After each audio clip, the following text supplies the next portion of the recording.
Now, in this period of sexual market deregulation, in this period where it's basically a sexual free-for-all, you can do whatever the fuck you want insofar as sex is concerned, you have a very, very serious problem of sexually aggressive women who are, for all intents and purposes, sexually harassing men who don't want to sleep with them.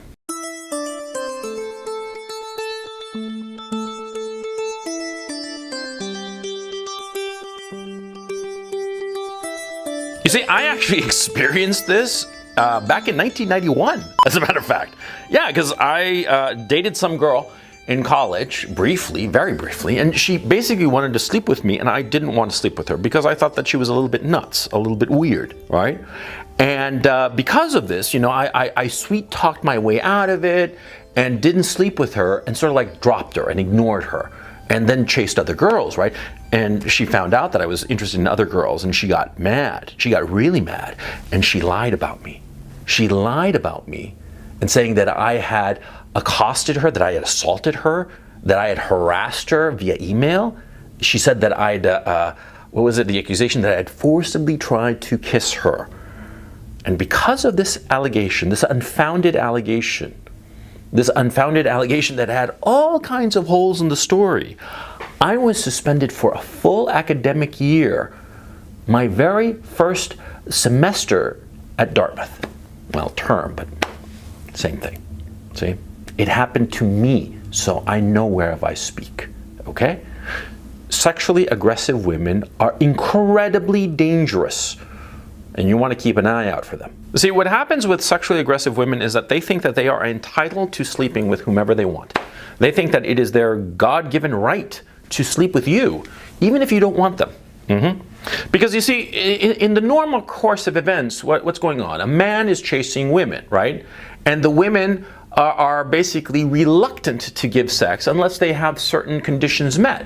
Now, historically, insofar as our species is concerned, this is, of course, requirements that the man would provide for the offspring that the woman had with him, right? Because that's the nature of sex. You have sex and you're going to have a baby. Yeah, you do it enough times and eventually you're going to have a kid. That's the thing about sex. But with the pill, with contraceptives, with abortion, now that's not the case, now is it?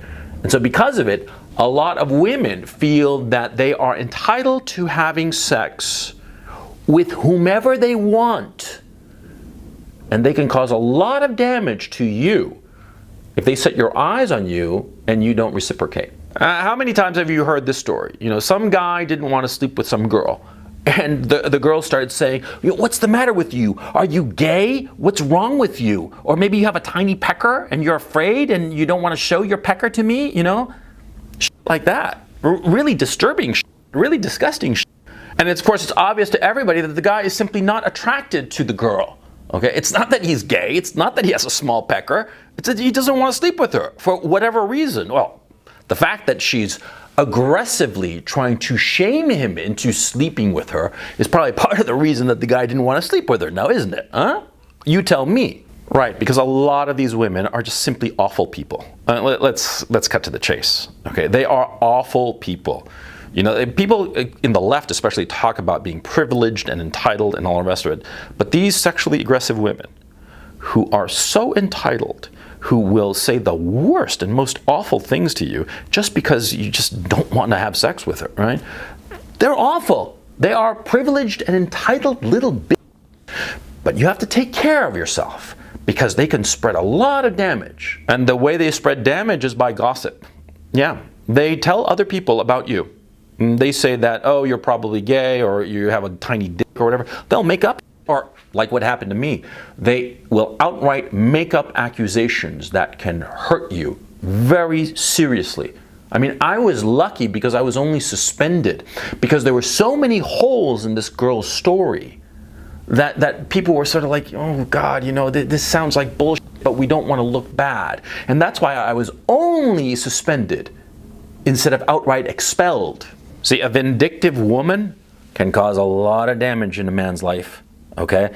And a lot of these women, these sexually aggressive women, they're incredibly vindictive and they will have no trouble whatsoever doing whatever it takes to hurt you. I mean, there's some story I remember about some guy some high school kid out in California who had this incredibly promising career in college football and potentially the NBA or whatever, because it's happened so many times. But anyway, the point is, see, the guy was accused of rape or some shit like that. And it was just some girl who wanted to fuck him, and he didn't want her. Okay? And so she made up lies and ruined his life. And to tell you the truth, now that I think about it, I'm realizing that it's two separate stories. One for a kid that happened in high school, and another for a kid who happened to in college. And see, the outcome was the same. His life was ruined. It happens all the time. And of course, people are going to believe her. You know, we live in the Me Too times now, don't we? So what you have to do is get ahead of the situation. Oh yeah, when you realize that some woman has her eye on you and she's offering you sex and you do not want to have sex with her, okay? There are basically two options. One is to have sex, you know, just close your eyes and do the deed. That's one possibility. But the other possibility is to tell her no. Now, if you tell her no, then you'd better be prepared to go to war. And the best way to defend yourself when you go to war is, well, to have a really strong offense. You know what I'm saying? Yeah, because what you have to do is that when you turn her down, you have to realize that she's going to try to hurt you any way she can. Even if she might be a nice person, even so, you just have to assume the worst. And so what you have to do is go out to everybody that you know, and you have to say that you turned her down and that you don't want to have sex with her, but she acted as if she were entitled to sex with you, and you're very worried. And if you're in college, what you have to do is you have to go to the administration straight away. I mean, the second you turn her down, you got to go straight to the administration, straight to the someplace, I don't know, like the infirmary or sexual assault center or wherever the and you have to report her. Yeah, I mean, though it may sound, you got to report her. Yeah, because if you don't do it preemptively, in a day or two, this woman is going to stew on her anger, and she's going to report you. Because it happened to me. I know whereof I speak. See, in the Bible, they talk about Jezebel. They talk about vindictive women. You know, in the Bible, and Clytemnestra, and the whole issue with Agamemnon. Clytemnestra killed her own daughter over her vindictiveness towards Agamemnon, right? I mean, come on. You got to, you know, realize what's going on. Women, when they are angry at you, when they want to fuck you up, they can do so. They have done so for millennia, okay? They have used the social rules to their advantage, to your detriment, and they have fucked over better men than you and I will ever be. Yeah. So you have to get ahead of the situation. It's as simple as that. Socially, you have to tell your common acquaintances what's going on. You have to tell them that you just turned this woman down and that you just didn't want to sleep with her, and that's that, and she got really pissed off about it, and you just basically say that, you know, you're not interested in her. That's what you have to say socially. Insofar as the college is concerned, you got to go and denounce her instantly. And don't fucking hesitate. Don't put it off. Don't think that, oh, it'll work itself out, you know, just like let sleeping dogs lie. No. A sexually aggressive girl, you turn her down, she is going to go vindictive on your ass. She's going to rape you, figuratively, metaphorically. But it's going to hurt a hell of a lot more than if she'd actually raped you. You know what I'm saying? Now, if this is in a work setting, holy shit, you're in trouble, okay? If it's in a work setting, a sexually aggressive woman, right, is going to create all kinds of trouble with you with the human resource department. And if she is a superior to you, she will cause even worse damage. Yeah, because what she'll do is, you know, she'll keep opportunities from you or assign you into dead-end jobs or just, you know, grunt work that is not fulfilling or that might actually hurt your career. And she can do all sorts of things, right? I mean, a person at a superior level in a job, you know, you curry favor with one, you can get like the cherry on the sundae, right? And you are on somebody's list, and they can wreck your job and your career into the future. So of course, in a work situation, you got to identify these sexually aggressive women and you steer clear of them. It's as simple as that. I mean, you're a fucking grown-up. You can steer clear of somebody if you really want to, right? You know how to do that. You know how to make sure that your contact with somebody who is potentially dangerous to your job or your career is minimized. You know how to do that. And, you know, people talk. That's the great advantage of being social animals. People talk. And you're going to quickly find out who is in your workplace a sexually aggressive woman, and you stay the fuck away from her. You know, the Pence rule, the Vice President Pence has this rule that everybody mocked him for it. He says that he never has a meeting with a woman unless there's a third person present. It's a fucking smart rule, yeah? Because, why? It's insurance. Yeah. Because that way nobody can ever accuse him of doing anything. Have you heard of all the women who are accusing Vice President Pence of sexually assaulting them? How many women so far? 1, 2, 3, 4, 5, 10? 0, you tell me? Not one? Not a one? Huh? That's fucking weird. And what about Joe Biden, huh? See, old-fashioned rules like the Pence rule, yeah, they're old-fashioned, but they're fucking effective. Yeah. In a work situation, you want to apply the Pence rule. Okay? At first, because you're not going to know who is a sexually aggressive woman. And then later on, once you have identified those sexually aggressive women, you want to have a third person present so that nothing happens to you. Yeah. And whenever the possibility of this sexually aggressive woman coming up to you on the sly, like maybe at some, after work drinks or some shit like that, you get the fuck away from her. You get away from her as quickly as you can. Because remember, even if you have a good time with her and you fuck her and have a great time, eventually, it's going to blow up in your face, because eventually these relationships, they always end badly. And they'll end badly for you. See, because in the way things are today, men, straight guys like you're the ones who suffer. We're the ones who suffer. Yeah? See, if you were gay, nothing would happen to you, right? If you were, a lesbian woman, nothing would happen to you. You're a straight guy. You are the prey nowadays.